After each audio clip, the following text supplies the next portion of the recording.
কি বুলি ভাবিছে মুখ্যমন্ত্ৰী ডাঙৰীয়া? আপুনি বেলেগক তেনেকৈ দাদাগিৰি কৰিব, বেলেগৰ ওপৰত দম দিব, কিন্তু অখিল গগৈক এনেকৈ দম দিয়াৰ সাহস নকৰাই ভাল। এই কাম আপুনি নকৰিব মুখ্যমন্ত্ৰী ডাঙৰীয়া। আপুনি ভাবুকি দিবৰ কাৰণে চেষ্টা নকৰিব। আমাৰো মুখ আছে, আমাৰো শক্তি আছে, আমাৰো দিন আহিব। আপুনি তেনেকুৱা ধৰণৰ ভাবুকি কেতিয়াও নিদিব। অসমৰ মুখ্যমন্ত্ৰী ডাঙৰীয়াই কালি কৈছে যে অখিল গগৈৰ ওপৰত নতুনকৈ গোচৰ দিয়া হ'ব। কৈছে যে কা আন্দোলনৰ সময়ত আমি বহুত মিছা কথা কৈছিলোঁ। কৈছে যে প্ৰত্যেকটো মিছা কথাৰ বিনিময়ত এটা গোচৰ অখিল গগৈৰ ওপৰত জাপি দিয়া হ'ব। মই প্ৰথমতে তেখেতক প্ৰত্যাহ্বান জনাইছোঁ যে মোৰ ওপৰত কা আন্দোলনৰ ওপৰত 16টা গোচৰ আছে, সৰ্বমুঠ 16টা গোচৰ আছে। ডিব্ৰুগড়ৰ পৰা গোৱালপাৰালৈকে চবতে অসমৰ চাৰিওফালে মোৰ ওপৰত কা আন্দোলনৰ গোচৰ আছে। এজন মুখ্যমন্ত্ৰীৰ মিনিমাম এইটো জ্ঞান আছেনে নাই যে একেটা বুখৰৰ ওপৰত দ্বিতীয় এটা কেছ হ'ব নোৱাৰে।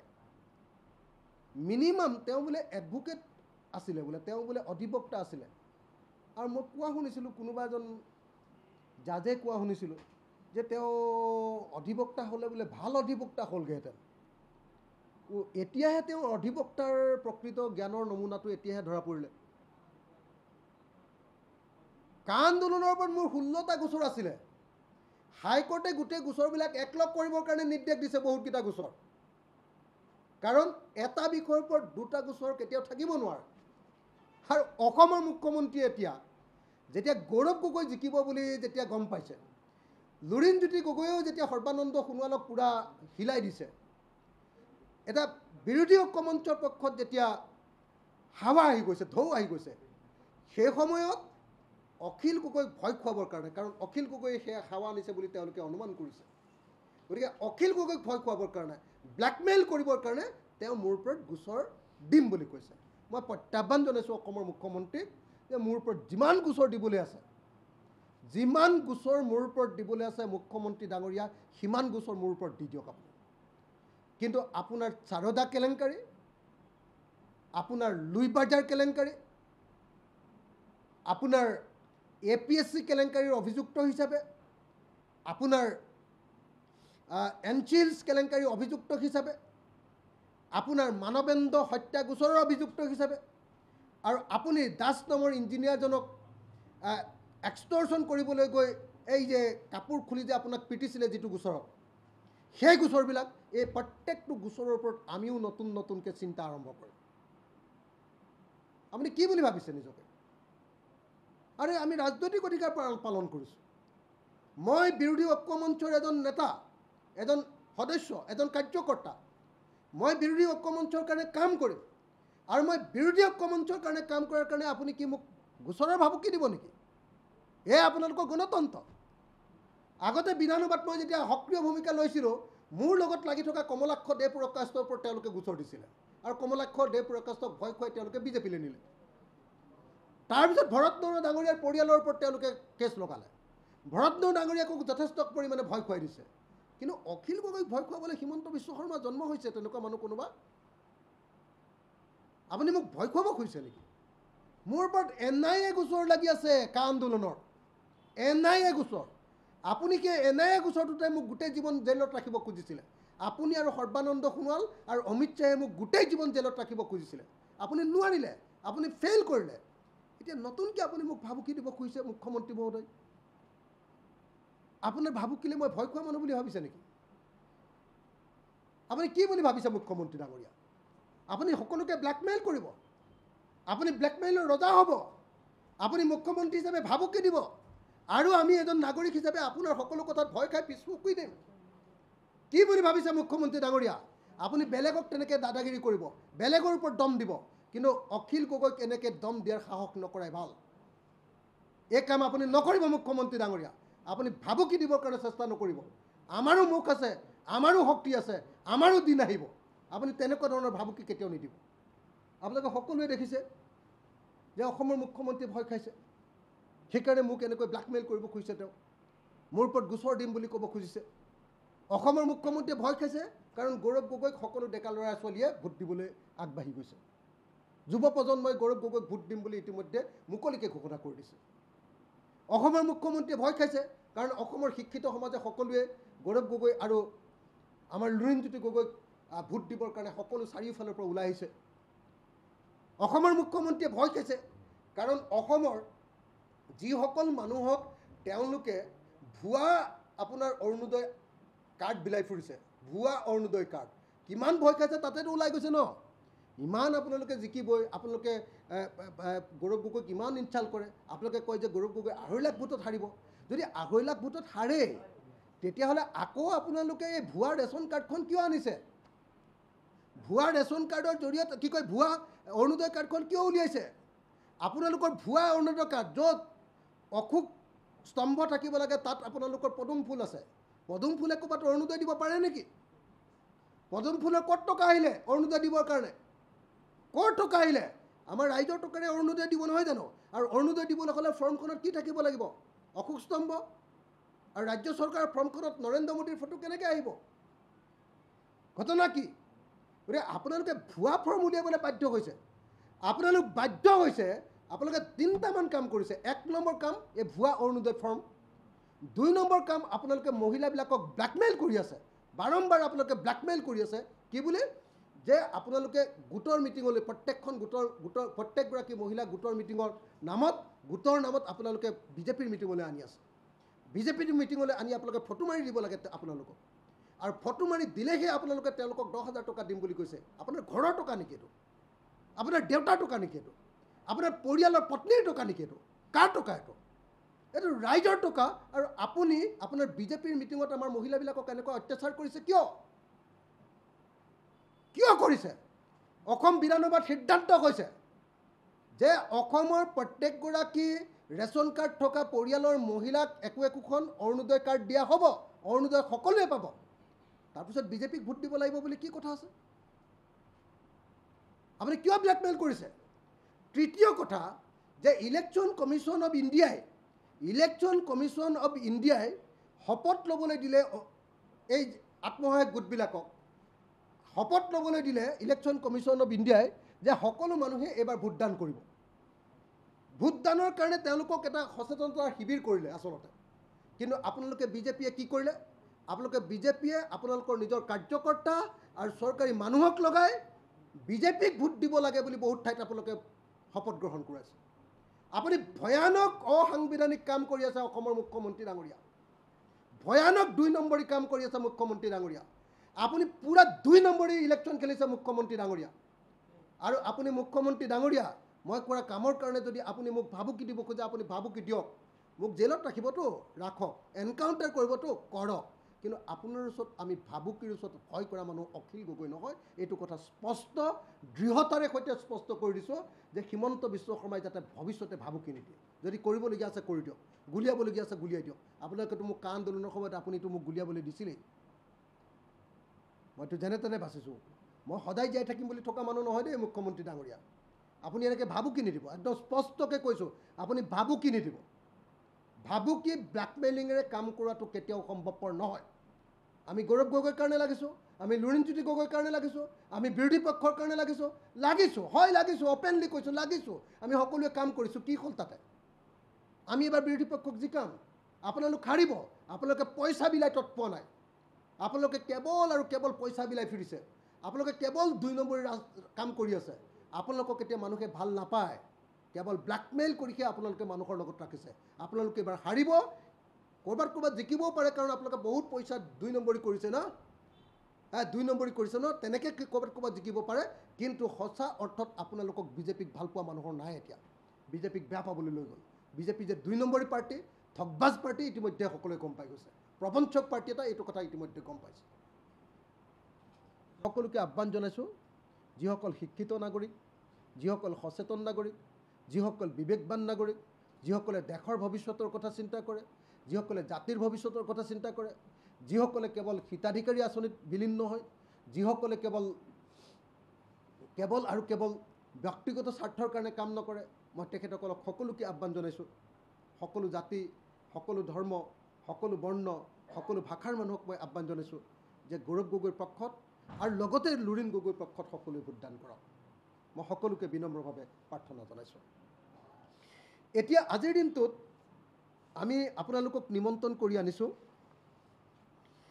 কেইদিনমানৰ আগতে অসমৰ মুখ্যমন্ত্ৰী ডাঙৰীয়াই ঘোষণা কৰিছিলে যে অখিল গগৈক শিৱসাগৰৰ ৰাইজে জয়ী কৰাই এতিয়া তেওঁলোকে পস্তাই আছে শিৱসাগৰৰ ৰাইজে এতিয়া ৰিথিংক কৰিছে শিৱসাগৰৰ ৰাইজে পুনৰ ভাবিছে যে অখিল গগৈক জিকাই ভুল কৰিলে নেকি সেইকাৰণে মই মোৰ কাৰ্যকালত কিমান কাম কৰিছোঁ তাৰ এখন ৰিপৰ্ট কাৰ্ড আজি প্ৰকাশ কৰি উলিয়াইছোঁ এইখন হ'ল ৰিপৰ্ট কাৰ্ড এইখন হ'ল ৰিপৰ্ট কাৰ্ড যোৱা ২.৫ বছৰত এতিয়া ৩ বছৰ হোৱাগৈ নাই সেইকাৰণে ২.৫ বছৰৰ শিৱসাগৰ বিধানসভা সমষ্টিত কৰা কাম কাজৰ এটা খতিয়ান ইয়াত দাঙি ধৰিছোঁ শিৱসাগৰ সমষ্টিত কৰা কাম কাজৰ এই খতিয়ান আমি ৪ পৃষ্ঠাত আটাইবিলাকে অন্তৰ্ভুক্ত কৰিব পৰা নাই এই ৪ পৃষ্ঠাৰ ভিতৰত আমি ইয়াত শিৱসাগৰ সমষ্টিত কৰা মূল কেইটামান কামৰ তালিকাখন আপোনালোকৰ সন্মুখত দাঙি ধৰিছোঁ ৫১টা কামৰ তালিকা ইয়াতে দাঙি ধৰিছোঁ প্ৰথম কামটো হ'ল ৰংঘৰ প্ৰকল্প ১৪২ কোটি টকাৰ ৰংঘৰ প্ৰকল্প ইতিমধ্যে আধাৰশিলা স্থাপন কৰা হ'ল আৰু ১৮ মাহৰ ভিতৰত এইটো সম্পূৰ্ণ কৰাৰ কাৰণে সিদ্ধান্ত গ্ৰহণ কৰা হৈছে ৰংঘৰ প্ৰকল্প আধাৰশিলা স্থাপন কৰাৰ দিনাই মই ৰাজহুৱাকৈ অসমৰ মুখ্যমন্ত্ৰীক তলাতল ঘৰ প্ৰকল্প লাগিব বুলি অনুৰোধ কৰিছিলোঁ আৰু তলাতল ঘৰ প্ৰকল্প দিবৰ কাৰণে মই ৪বাৰ অসমৰ মুখ্যমন্ত্ৰীক সাক্ষাৎকাৰী স্মাৰকপত্ৰ দিছিলোঁ আৰু মোৰ দাবীৰ ভিত্তিত বা মোৰ অনুৰোধৰ ভিত্তিত অসমৰ মুখ্যমন্ত্ৰীয়ে ইতিমধ্যে ঘোষণা কৰিছে যে তলাতল ঘৰ প্ৰকল্প ৰংঘৰ প্ৰকল্পৰ দৰে তলাতল ঘৰ প্ৰকল্প স্থাপন কৰা হ'ব তলাতল ঘৰ প্ৰকল্প ল'বৰ কাৰণে আমি ৪৪০ বিঘাতকৈ অধিক মাটি অধিগ্ৰহণ কৰাৰ ৩৪০ বিঘাতকৈ অধিক মাটি অধিগ্ৰহণ কৰাৰ সিদ্ধান্ত লৈছোঁ চৰকাৰীভাৱে অধিগ্ৰহণ কৰাৰ সিদ্ধান্ত লৈছোঁ আৰু মাটি অধিগ্ৰহণ কৰাৰ সিদ্ধান্তই নহয় ৰংঘৰ প্ৰকল্পৰ নিচিনা এটা বিশাল প্ৰকল্প ল'বলৈ সিদ্ধান্ত লোৱা হৈছে আৰু ইতিমধ্যে অসমৰ মুখ্যমন্ত্ৰীয়ে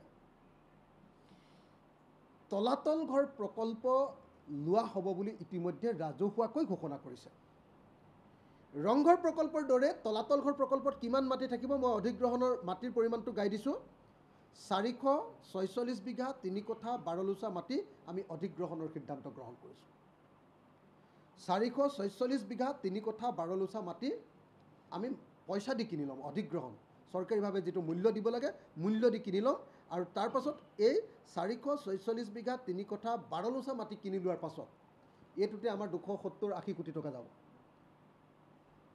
এটা ডাঙৰ প্ৰকল্প তলাতল ঘৰ প্ৰকল্প লোৱা হ'ব তাৰ পাছত অসমৰ মুখ্যমন্ত্ৰীক মই অনুৰোধ জনাইছিলোঁ যে ৰংঘৰৰ পৰা তলাতল ঘৰলৈ আহিবলৈ বহুত দূৰ হৈ যায় ৰাস্তা বহুত ঘূৰিব লাগে ৰংঘৰৰ পৰা তলাতল ঘৰলৈকে এই হিষ্টৰিক আমাৰ দুটা মনুমেণ্টছক সংযুক্ত কৰাৰ কাৰণে এটা গ্ৰীণ কৰিডৰ নিৰ্মাণ কৰিব লাগে আমাৰ অনুৰোধৰ প্ৰতি সন্মান জনাই ইতিমধ্যে অসমৰ মুখ্যমন্ত্ৰীয়ে ঘোষণা কৰিছে যে ৰংঘৰ আৰু তলাতল ঘৰৰ মাজত এটা গ্ৰীণ কৰিডৰ স্থাপন কৰা হ'ব গতিকে মই ৩টা প্ৰকল্পৰ কথা ক'লোঁ ৰংঘৰ প্ৰকল্প ১৪২ কোটি টকাৰ তলাতল ঘৰ প্ৰকল্প ৪৪৬ কোটি ৩ কঠা ১২ লোচা মাটিত অধিগ্ৰহণ কৰি অতি কমেও মই এতিয়া আনুমানিকহে কৈছোঁ অতি কমেও ৪০০ কোটি টকাৰ এটা নতুন প্ৰজেক্ট হ'ব তলাতল ঘৰ প্ৰকল্প ৰংঘৰৰ পৰা তলাতল ঘৰলৈ গ্ৰীণ কৰিডৰ নিৰ্মাণ কৰা হ'ব ইতিমধ্যে আমাৰ শিৱসাগৰত থকা যিটো টাই মিউজিয়াম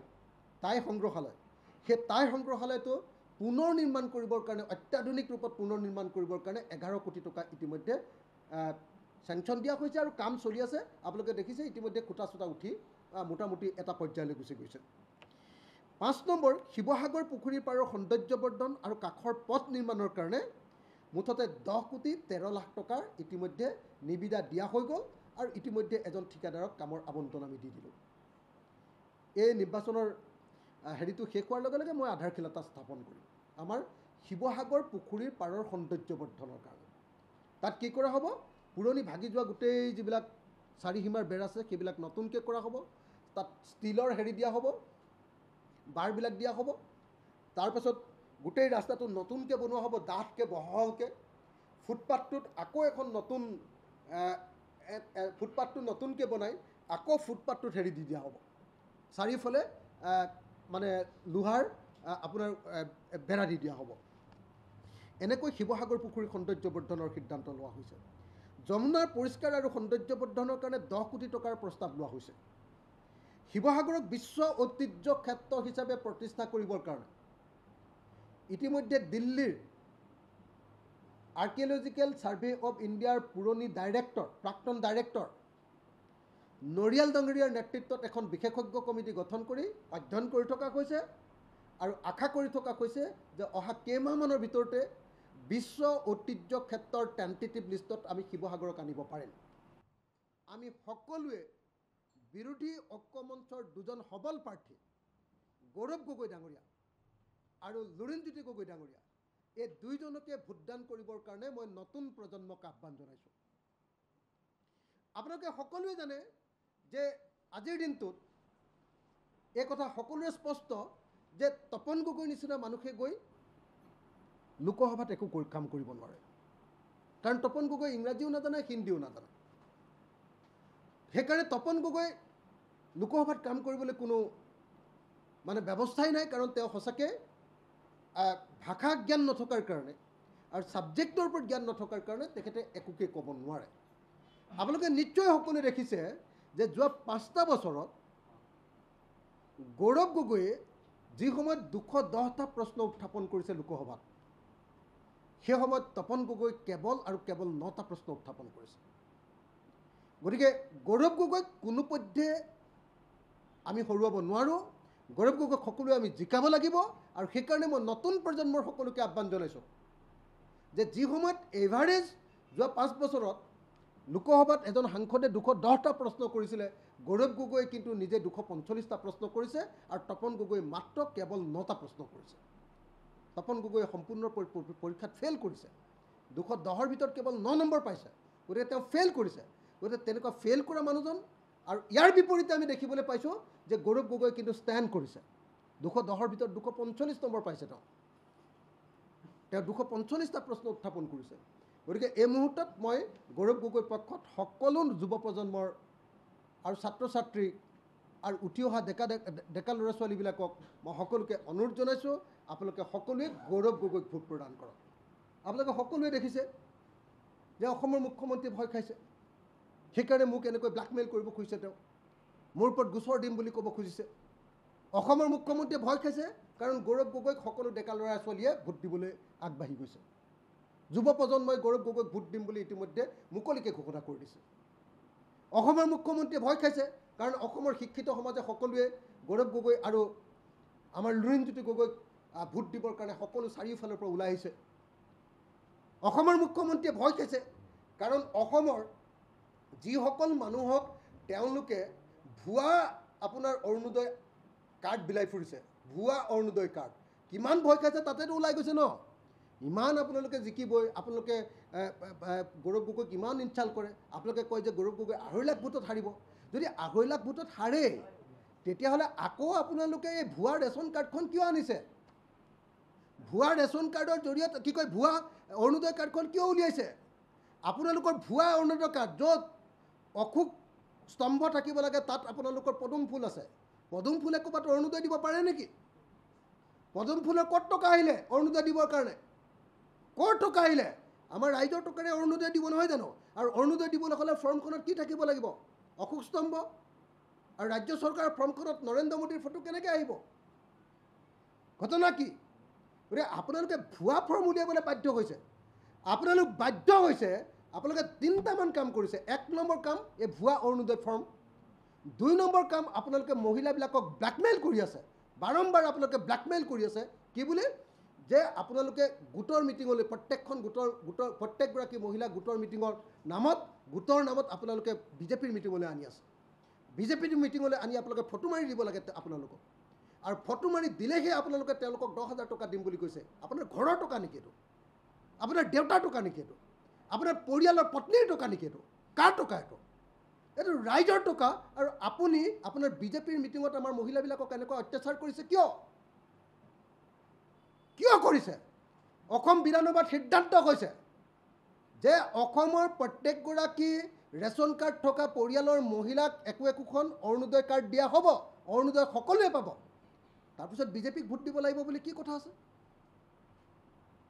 আপুনি কিয় ব্লেকমেইল কৰিছে তৃতীয় কথা যে ইলেকশ্যন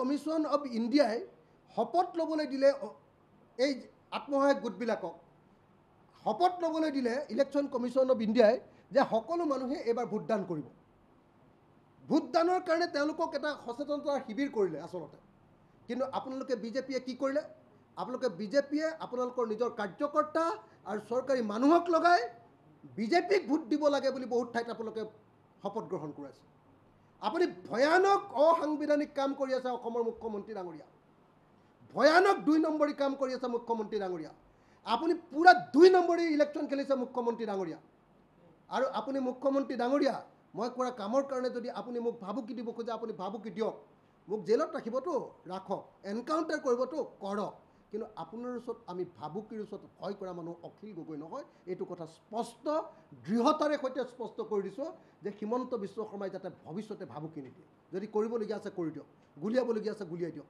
আপোনালোকেতো মোক কা আন্দোলনৰ সময়ত আপুনিতো মোক গুলিয়াবলৈ দিছিলেই মইতো যেনে তেনে বাচিছোঁ মই সদায় জীয়াই থাকিম বুলি থকা মানুহ নহয় দেই মুখ্যমন্ত্ৰী ডাঙৰীয়া আপুনি এনেকৈ ভাবুকি নিদিব একদম স্পষ্টকৈ কৈছোঁ আপুনি ভাবুকি নিদিব ভাবুকি ব্লেকমেইলিঙেৰে কাম কৰাটো কেতিয়াও সম্ভৱপৰ নহয় আমি গৌৰৱ গগৈৰ কাৰণে লাগিছোঁ আমি লুৰিণজ্যোতি গগৈৰ কাৰণে লাগিছোঁ আমি বিৰোধী পক্ষৰ কাৰণে লাগিছোঁ হয় লাগিছোঁ অপেনলি কৈছোঁ লাগিছোঁ আমি সকলোৱে কাম কৰিছোঁ কি হ'ল তাতে আমি এবাৰ বিৰোধী পক্ষক জিকাম আপোনালোক হাৰিব আপোনালোকে পইচা বিলাই তৎ পোৱা নাই আপোনালোকে কেৱল আৰু কেৱল পইচা বিলাই ফুৰিছে আপোনালোকে কেৱল 2 নম্বৰী কাম কৰি আছে আপোনালোকক এতিয়া মানুহে ভাল নাপায় কেৱল ব্লেকমেইল কৰিহে আপোনালোকে মানুহৰ লগত ৰাখিছে আপোনালোকে এবাৰ হাৰিব ক'ৰবাত জিকিবও পাৰে কাৰণ আপোনালোকে বহুত পইচা 2 নম্বৰী কৰিছে না 2 নম্বৰী কৰিছে ন তেনেকৈ ক'ৰবাত জিকিব পাৰে কিন্তু সঁচা অৰ্থত আপোনালোকক বিজেপিক ভাল পোৱা মানুহৰ নাই এতিয়া বিজেপিক বেয়া পাবলৈ লৈ গ'ল বিজেপি যে 2 নম্বৰী পাৰ্টি ঠগবাজ পাৰ্টি ইতিমধ্যে সকলোৱে গম পাই গৈছে